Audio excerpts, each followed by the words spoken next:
Assalamualaikum warahmatullahi wabarakatuh. Brighters, dengan suasana yang begitu indah pada hari ini, kembali Bright Indonesia dan radio streaming Bright Indonesia menghadirkan podcast Tips Ramadan. Nah, Brighters, saya Sam Sumantri ditemani oleh saya Ilham Bright. Itu dia Ilham Bright, ya kan? Dan tentunya kita berharap nih, mudah-mudahan Brighters yang menyaksikan podcast Bright Indonesia selalu dalam keadaan sehat walafiat ya. Oke Ilham. Yuk. Nah, kalau kita ngobrolin sesuatu yang lucu-lucu, lebih enaknya, lebih indahnya waktu kita masa kecil dulu ya. Oh iya pasti dong. Beda dong jangan zaman sekarang ya. Begitu. Beda tuh. Perbedaannya apa yang lo rasakan, Ham? Bedanya apa ya? Kok gue kayak ngerasain tuh lebih bahagia di masa kecil ya? Oh gitu.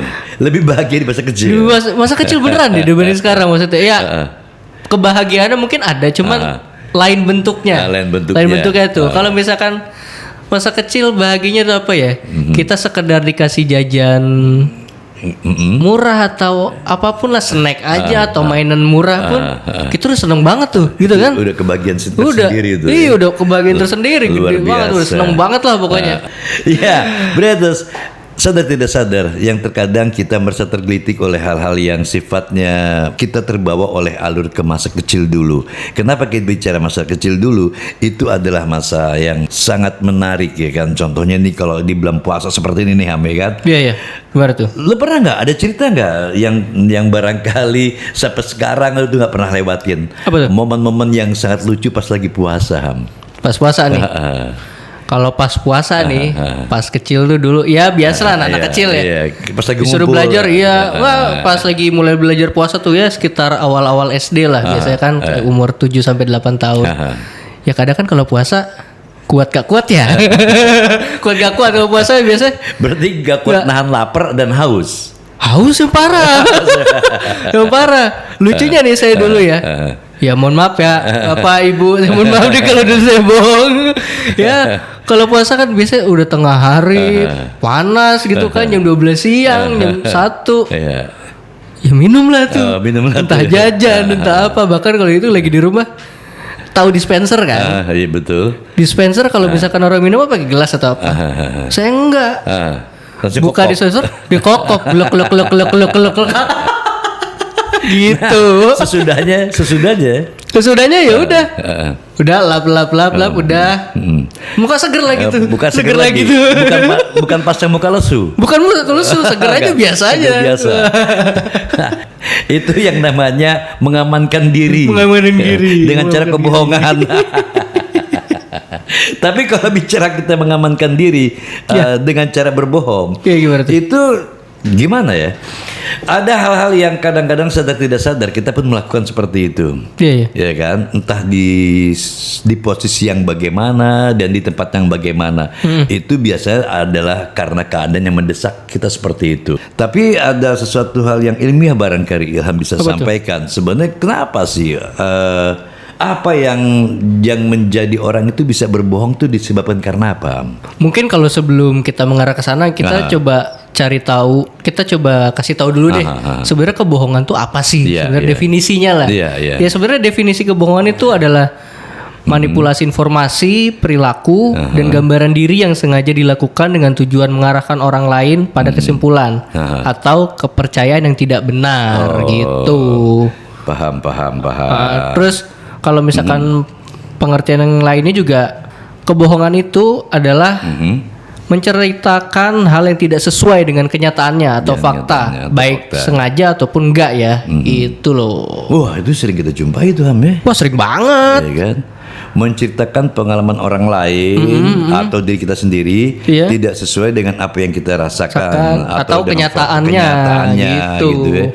Oke, berarti ada beberapa faktor ketika seseorang atau gue atau Ilham barangkali untuk melakukan sesuatu yang katakanlah di sini pembohongan. Itu kan ada faktor-faktornya Ham. Tentu pasti ya. Biasanya kalau misalkan orang itu berbohong, pasti untuk mempengaruhi seorang ya, orang lain ya. Biasanya faktornya adalah yang pertama adalah menghindarin hukuman. Oh, menghindari hukuman. Menghindarin hukuman tuh. Terus yang kedua, mau dapetin reward nih. Terus lanjutin ada mau melindungi orang lain dari hukuman. Terus juga ada supaya dikagumin orang lain. Itu gue. Terus juga ada mengeluarkan diri dari situasi yang canggung. Terus juga yang terakhir ada menghindari rasa malu. Rasa malu karena udah terdesak oleh sebuah keadaan. Iya tuh. Ini ditanya terus jadi malu nih. Iya. Iya kan? Sorry. Gue ke toilet dulu ya. Oke. Biasa gitu tuh. Sorry. Gue ada telepon nih, urgent. Itu bohong kan itu kan? Kalau kita menyampaikan dengan kalimat berbohong itu kan sepertinya ekstrim banget, Ham. Ekstrim ya. Iya kan? Ya kayak misalkan bohong lu. Iya. Gitu ya kan? Kayak, dia nggak terima. Iyalah. Jadi mungkin lebih ringannya adalah lu ngeles aja lu. Ya kan? Iya. Nah, jadi yang Ilham tadi ekspresikan, sorry nih gue ada tamu nih, asik. Iya. Gue mau bilang kalau ngeles aja lu, asik. Ada yang menjadi salah satu barangkali penyakit di dalam diri kita, Ham. Ya kan? Istilah ngeles itu adalah penyampaian sehari-hari itu dalam mungkin kaidah kalimat yang sederhana ya kan, daripada berbohong kan begitu. Cuma kalau kita berbohong itu kan pastinya itu ada hal-hal yang menjadi bawaan pribadi atau dari dulu emang terbentuk. Udah kebiasaan tuh biasanya. Kalau menurut ilmiahnya, menurut bahasa ilmiahnya atau penuturan secara ilmiah, berbohong itu bagaimana kriterianya? Nah kalau misalkan berbohong ini ternyata perilaku bohong yang biasa itu disebut bohong patologis atau mitomania. Mitomania itu adalah suatu kondisi di mana penderitanya memiliki kebiasaan berbohong tanpa tujuan tertentu secara terus-menerus, juga dalam jangka waktu yang lama. Dari Diagnostic and Statistical Mental Disorder menjelaskan bahwa mitomania tidak termasuk dalam gangguan mental, melainkan hanya simptom atau gejala dari gangguan kepribadian antisosial. Gitu, Pak Eri. Jadi itu adalah gejala kepribadian antisosial. Betul. Jadi kalau misalkan antisosial tuh dia menyendiri terus, nggak sosial dengan orang-orang lain. Iya. Dia lebih menghindar lah biasanya. Oke. Dalam hal kebohongan di sini tadi kan Ilham sudah jelaskan ya, ada hal yang sangat ilmiah yang tentunya dari sebuah kebohongan itu yang membentuk pribadi kita sendiri kadang-kadang dituntut oleh sesuatu yang sadar tidak sadar. Itu efek negatifnya, Ham. Iya, betul. Ya kan? Efek negatifnya ya kalau kita bersosialisasi tentu kita banyak jadi sedikit punya teman. Iya, betul. Ya kan? Sedikit punya teman. Karena itu yang namanya kita hidup bersosialisasi. Di sini kita kan nggak sendiri. Iya. Ada teman banyak. Ya kan? Sisi dari kerugian kepada sebuah perilaku yang suka berbohong adalah kita jadi minus teman. Iya. Ya kan? Yang kadang-kadang dari sebuah persahabatan itu bisa menjadi tidak berarti karena sesuatu perilaku kebohongan itu.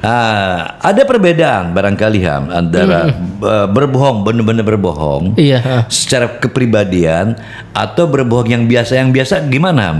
Bedanya nih ya, kalau misalkan kebohongan mitomania dan kebohongan biasa. Kalau bohong biasa tuh punya alasan untuk bohong nih. Tapi kalau mitomania akan tetap berbohong. Meskipun kebohongan yang ia ceritakan tidak memberikan keuntungan sama sekali. Jadi dia tetap kekeh pada pendiriannya. Gue bener bang begini. Iya.